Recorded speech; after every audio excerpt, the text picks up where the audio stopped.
What do you really think about scouting? Not long ago, we asked that question all across the country to boys.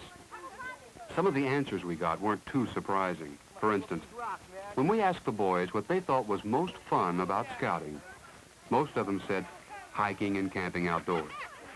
But then we asked the boys what they thought was most important about scouting, and they said, to help you be prepared for life. This is about some of the Scout programs that are happening right now to help boys be prepared for life. Be prepared. Are you ready to get born? Be prepared. Are you ready to take the lead? 'Cause if you ain't, who'll take care of the futures of our sons? Well, let me ask you now, who's gonna tell them about the pusherman? Who's gonna show them how to please the man? Who's gonna tell boy they shouldn't drop out? Who's gonna show them what it's all about? You know you can if you want to. You can if you want to right now. Well, let me lay it on you. Basically, when we started the Street Corner Scouting program, what I did was I came into the communities that had, very little scouting at all. The kids had very little to do, and they had no contact with scouting at all. And the majority of the kids that I work with now, they either have home relationships which are pretty bad, or they, don't have a father there. They stay with their grandparents or someone like that. So I came out, and basically, when in Street Corner Scouting, we do what they want to do. Hey, Tiny, come here. Houston, Texas, like many American cities, has two distinct parts. On the one side, a growing center of business and culture. On the other, a sprawling inner city. Street Corner Scouting is one of the ways Scouting is reaching out to this country's inner city boys, many of whom have never heard the word Scouting. The first time I had a meeting with some of the kids, I didn't quite understand what to do with them. But the big deal that I had to do was I had to come out here every day during the week, including Saturdays and Sundays, and go out on these same alleys with them and play the same kind of games they played, and just have a regular scouting program with them.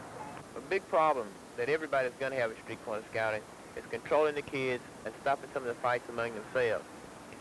And a couple of months ago, I found out the best way to stop some of the fights is make them a ring out of bodies and give them a pair of boxing gloves and let them settle whatever arguments they have. And this way we've curved down on some of the fights. Some of the kids were just poor students in school, period, F students. And Street Corner Scouting has kind of pulled them up through that. Right now, they're C average students. I have a group of kids, an entire group of them who are the leaders in the troop, and they have a 2.0 average, which is a C average. So basically, you got to go to where they are. If they're in the ballpark or behind the house or in the barn, you got to go to them. And when you go to them, you got to have a program that you're going to develop and deliver to them. And if you don't, they're going to chew you up. They're not going to give you a chance at all. By contrast, in some parts of the country, boys still live in spots so isolated that once they leave school for the day, it's next to impossible for them to return to a community center to participate in activities such as scouting. With the school's cooperation, this situation can be solved by a program called In-School Scouting. Okay, so what we're going to do today is just have a little bit of instruction on one of your tenderfoot requirements, which is something very, very simple. A little knot tying. Brought a piece of rope with me, and anybody here know how to tie some of the scout knots? All right, let's do it like this. All right, hold on to this one. Just cross him over. Go underneath, see? You go around the telephone pole. Right in there. There's your square knot. See it? See that? All right, we'll let you do it one at a time, the ones that think you know how to do it. All right, try it again. What do you call this? That's an uncle knot. That's not a square knot. That's a knot. Hey, you got a square knot. Great. Congratulations. You want to try. Day is done. Gone the sun. From the lake, from the hill, from the sky. All is well. Safely rest. God is nigh. How well does in-school scouting work? Well, in a section of Appalachia near Logan, West Virginia, schools have determined that boys gain as much from their weekly scout meeting as they would from the regular class period they missed. And the program is presently attracting more than half the boys.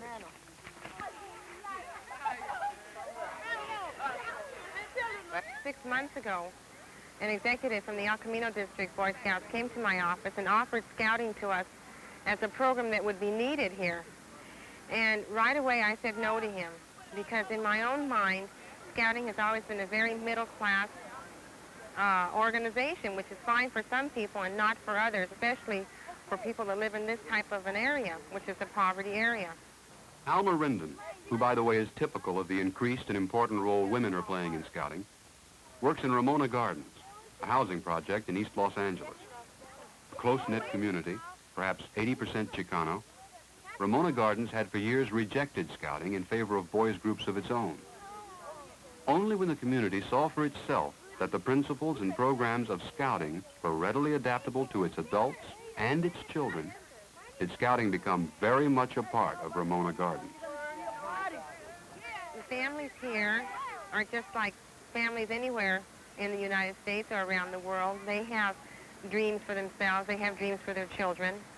But somehow their dreams become stifled due to lack of education, lack of employment, a lot of sociological problems that come out of living in a poverty area. But Ramona Gardens is just as real, maybe even more realistic than any other area in the United States, except that the people are poor. Helping boys be prepared for life means more than bringing scouting to boys who've never heard of scouting. It also means reaching out to boys who have heard of scouting, would like to be in scouting, but thought they never could be. An example is scouting for the handicapped. Okay, first here's the start of it. 3 rocks in a formation. You make a beeline from this rock to where something that's man-made, like this form of rocks right here. Now we keep walking, we find an arrow made out of wood. See, usually when you find an arrow, it means a change in direction. And when you find these arrows, you have to look out where you're going and which trail. Presently, there are 50,000 handicapped scouts. Some of the boys are physically handicapped and others are mentally retarded. Scouting is not made easier for these boys. Each participates to the best of his ability. Okay, now we've come to this formation of rocks here. And you can tell that this is the end of the trail for that pole standing erect up there. Whenever you see something standing straight up, you know that you're at the end of the trail. Even in established, more traditional troops, scouting has taken on a new look. And new programs, all of which stress individual decision-making more than ever before, are helping a boy in scouting today prepare himself for life. One example of this is called the Personal Growth Agreement. Now this Personal Growth Agreement thing is merely you have a part in selecting things that you want to do to reinforce this scout spirit thing and build an even greater spirit as you go along the scout trail. How do you feel about this? Well, I think it's great because in any organization you've always got to have something, you know, that you can just kind of reach out and just grasp. You've got to have something that you can work towards so that you can get just a little, at least just a little bit of responsibility. All right. Now, what we'll do here is go through this little booklet and all of these things that you underline, your home and family, and your activities and interests, and your friends, and your community and vocational interests, and then how life looks to you. We'll allow you to take one strength and lift it out of this book. Be allowed to pick the top strength in your personality at this time, and then we try to help you build on it. We have a rule in our troop that if a boy can do it, we do not let an adult do it. How do you feel about that kind of an organization? I think it's good because if you're pampered and babied all your life, you're never going to learn how to do anything. I think that a boy, they ought to have something that they've got to know some kind of skills, and they're never going to learn it from just letting adults teach them and show them all the time. They've got to be on their own just a little bit. Now, your computer merit badge talks about punching your name or some name into a punch card using the standard code. There's a new freedom of choice throughout Scouting's award program, too. And to make the choices more interesting to boys of today, new merit badges include sports, atomic energy, space exploration, environmental science, computers. The card has printed at the top, Samuel John Good Scout. Now, you remember how we loaded the card reader? Okay, here are the cards. Okay.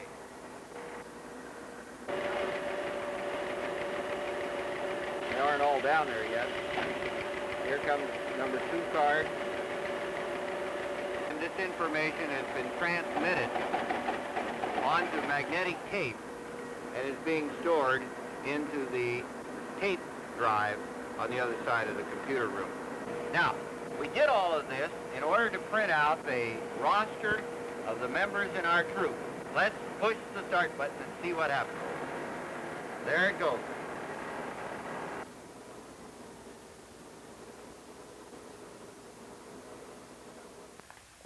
Alright, this is Paul Stum. He's a member of my patrol. He's coming in as a second-class candidate. I feel he's met all the requirements. The boys in a scout troop today not only have more decisions to make about themselves, but also about other scouts in the troop as well. For example, for the first 3 steps in advancement, a boy is judged by a progress review made up of boys from his troop. Are you active in the patrol? Do you go on hikes and... Yeah, I go on as many scout campouts and anything I can that the scout troop does. What is the best thing you've liked in Scouts so far since you've been in it? I like the hikes a lot because I just like hiking. Can you tell us a little bit about your personal growth doing This has helped me a lot, I think. Like, well, in the first conference, I think I've understood more about myself. Are there any more questions for the board? If you'll step out, please. This program is not making advancement any easier. Scouts know more about their fellow scouts than adults could ever hope to. I think you answered all the questions well, and that he yours will. I believe this holds this scouting spirit. Should I go get him? Okay. Congratulations, Paul. Nice to have you in the troop. Congratulations. Congratulations. Congratulations. Troop Leaders Council meeting has now come to order. So Ronnie has a project that he wants us to talk about, and we want him to tell us some of the details. Well, the church is asked to do a service project, so they want us to paint the swing sets and everything outside and paint a sign. We're supposed to trim the grass around. Even activities such as service projects are decided upon by the boys of the troop through a group of elected boys known as the Troop Leaders Council. We can get the paint and brushes and supplies like that. But how many swing sets and stuff do they have? Well, there's 2 great big swing sets, 1 little slide, a chin-up bar, and a pole in the ground. Any other details that you need to find out? Okay, so we made the assignments on who's to get paint and tools at a time. Make sure that everybody knows that. Gary, we've got a troop. It's a new troop, and they really need some help on their camping. Like, they've never been camping before, and they don't know anything about it. And we were sort of volunteered to help them out in their camping. When a scout reaches the age of 14 today, he has another decision to make, whether to move on into exploring or join another of Scouting's new programs, known as the Leadership Corps. After we get out there, we want to give them something to do. And I want to take Doug's suggestion about this Chippewa kitchen. And we really don't know anything about how to teach these kids. and we needed some suggestions from people that have gone through leadership training. The Leadership Corps gives boys at this in-between age a mission, an identity, a distinction. But it also does exactly what its name implies. It gives a boy training in basic leadership skills. Well, you know, we get out there, are we just going to say, here's the picture, here's your sticks, we've got the rope, now go to it, go wild, do your thing, put it together. Well, the first thing you better do is kind of establish a leadership position. Don't become leaders yourself to the truth, but help them lead themselves. All right, who in here can do the square lashing? Okay. Everybody watch. Make sure you know what he's doing. Okay, now pull it under there and put it through here. Pull it tight, really tight. Get the idea of what it's going to look like. A member of the Corps takes special courses in leadership development offered by local councils. He must pledge himself to carry out special projects and to assume extra responsibilities. Hang your utensils and pots, pans. Underneath to the other side. Okay, pick it up, bring it over here and set it over the fire. It doesn't look that bad. I think y'all did a real good job. That's all right.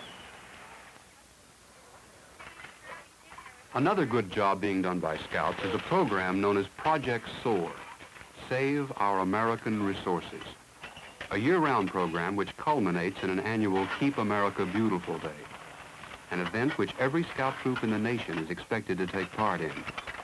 In a recent one, more than 1 million Scouts from all across the country cleaned up more than 2 million tons of litter and recoverable resources. In many troops, however, SOAR has become more than a cleanup project.